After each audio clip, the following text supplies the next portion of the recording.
आ गई तो ईद बारात, नहीं तो काली जुम्मेरात। कब तक चलेगा ये? आखिरकार IMF ने अपने जाल में फंसा ही लिया है पाकिस्तान को, और पाकिस्तान को ऐसा फंसाया है कि डर के मारे श्रीलंका IMF जाना नहीं चाह रहा है। IMF का टारगेट बन गया है पाकिस्तान को तबाह करना। तो वहीं दूसरी तरफ आखिरकार अंतिम वक्त में फ्रांस ने क्यों रोक दिया भारत के 6 राफेल विमानों को? जानेंगे इन खबरों को विस्तार से। इमरान खान ने ये कहा कि हमारे पास देश चलाने के लिए पैसा नहीं है। ये वाक्य, ये बयान सीधे सीधे इमरान खान जो कि पाकिस्तान का प्रधानमंत्री है उसके हैं। इससे ही हाले बयां हो जाता है पाकिस्तान का कि उसके अर्थव्यवस्था की क्या हालत है। जबकि कहानी क्या है? कहानी ये है कि पाकिस्तान की जनता जो इमरान खान सरकार को इस उम्मीद पर बिठा लाई थी कि यहाँ पर सब कुछ सुधरेगा, क्योंकि इमरान खान ने कहा था हम किसी से कर्जा नहीं मांगेंगे, हम किसी से भीख नहीं मांगेंगे और हम IMF के पास लोन लेने नहीं जाएंगे। अब वो IMF के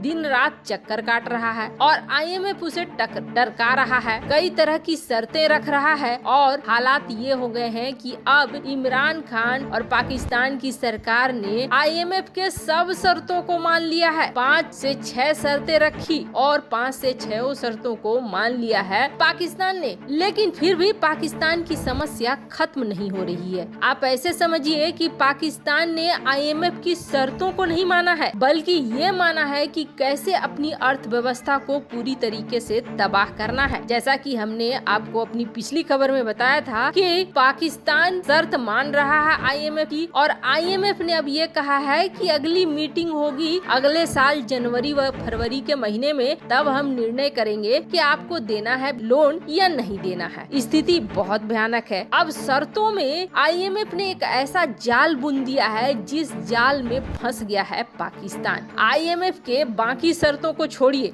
जो मुख्य शर्त हो गई है वो ये हो गई है कि सेंट्रल बैंक में जो हम पैसा देंगे उस पैसे को आप अपनी मर्जी से नहीं निकाल सकते।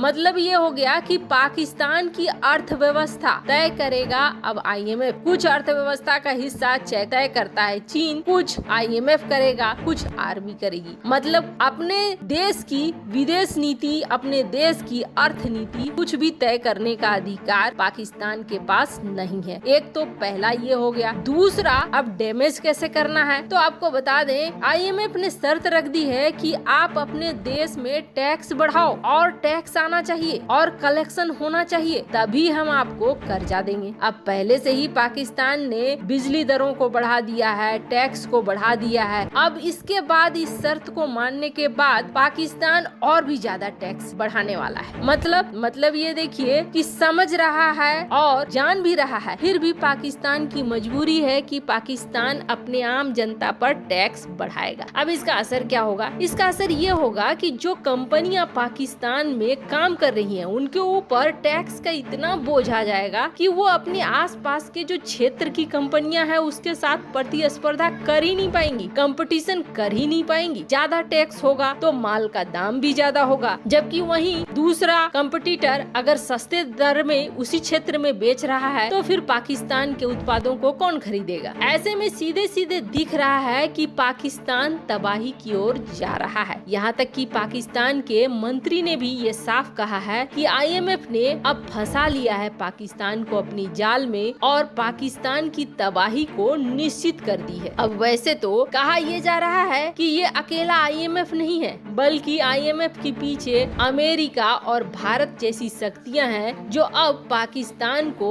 उसके किए का फल दे रही हैं। हालांकि भारत का इसमें योगदान हो या न हो, लेकिन अमेरिका का योगदान जरूर है। अमेरिका वो सारे बदले ले रहा है जो अफगानिस्तान में धोखा देकर चुकाए हैं पाकिस्तान ने। अब चुकाने का वक्त आ गया है। कहते हैं ना, सीधी लड़ाई कभी अच्छी नहीं होती है, बल्कि अर्थ की लड़ाई, इकोनॉमी की लड़ाई एक ऐसी लड़ाई है जो अच्छे अच्छे बड़े बड़े देशों को तबाह कर देती है। और वही अब पाकिस्तान के साथ हो रहा है। बिना बुलेट चलाए, बिना एक गोली चलाए पाकिस्तान अब खत्म होने के कगार पर पहुंच चुका है। और इसका असर यहाँ तक हो गया है कि आप समझिए पाकिस्तान की जनता खुद चाह रही है कि जब से लोकतांत्रिक सरकारें आई तभी से ज्यादा कर्जा बढ़ा, तभी से ज्यादा करप्शन बढ़ा। इससे अच्छा तो जब मिलिट्री सरकार थी, सेना की सरकार थी, तब सही था। वहीं दूसरी तरफ आखिर फ्रांस ने 6 राफेल को रोक क्यों लिया है? 30 राफेल भारत पहुंच चुके हैं, लेकिन 6 राफेल विमानों को फ्रांस ने रोक लिया है। फ्रांस ने जो राफेल भारत को बेचा है और जो राफेल दुनिया के बाकी देशों को बेचा है उसमें काफी अंतर है। फ्रांस ने जो राफेल भारत को दिया है वो काफी एडवांस भी है और भारत के आवश्यकता के अनुसार है। पर हाल ही में ये फैसला आया कि भारत सिर्फ 2 ही महीने हुए हैं अभी राफेल विमानों के आने के, और ये फैसला ले रहा है कि इसे अपग्रेड किया जाएगा। क्या राफेल में कोई खराबी आ गई या फिर क्या कारण है? दुनिया भी चौंक गई कि 2 महीने लिए हुए नहीं हुए हैं और भारत ने ऐसा बड़ा ऐलान कर दिया है कि 2022 तक सारे अपग्रेड हो जाने चाहिए। तो दरअसल अब जो राफेल को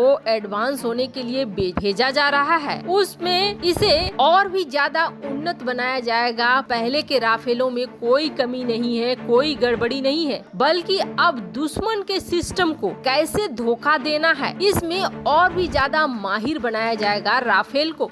दुश्मन के मिसाइल डिफेंस सिस्टम को चकमा देने में और भी ज्यादा माहिर बनाने के लिए राफेल को इतना एडवांस बनाया जा रहा है कि चीन और पाकिस्तान का गाइडेड मिसाइल भी छू न पाए राफेल को। और इस टेक्नोलॉजी का नाम है एक्स गार्ड सिस्टम। इस एक्स गार्ड सिस्टम को लगाने के बाद एक नया ही राफेल देखने को मिलेगा। अब इसे बनाया किसने है तो आपको बता दें, इस सिस्टम को बनाया है इजराइल की राफेल कंपनी ने, जो जमीन और हवा से आने वाले गाइडेड मिसाइलों से बचाएगा राफेल को। युद्ध में सबसे मुश्किल काम होता है जेट के सामने कि अगर गाइडेड मिसाइल है, यानी जो अपना डायरेक्शन बदल सकती हैं अंतिम मोमेंट तक, जिनको गाइड किया जाता है, उनसे पीछा छुड़ाना सबसे बड़ा मुश्किल होता है। इजराइल का सिस्टम यहाँ चालाकी का इस्तेमाल करता है और गाइडेड मिसाइलों को भी मिसलीड कर देता है, क्योंकि ये सिस्टम लड़ाकू विमानों से बाहर निकल आता है और पीछा कर रही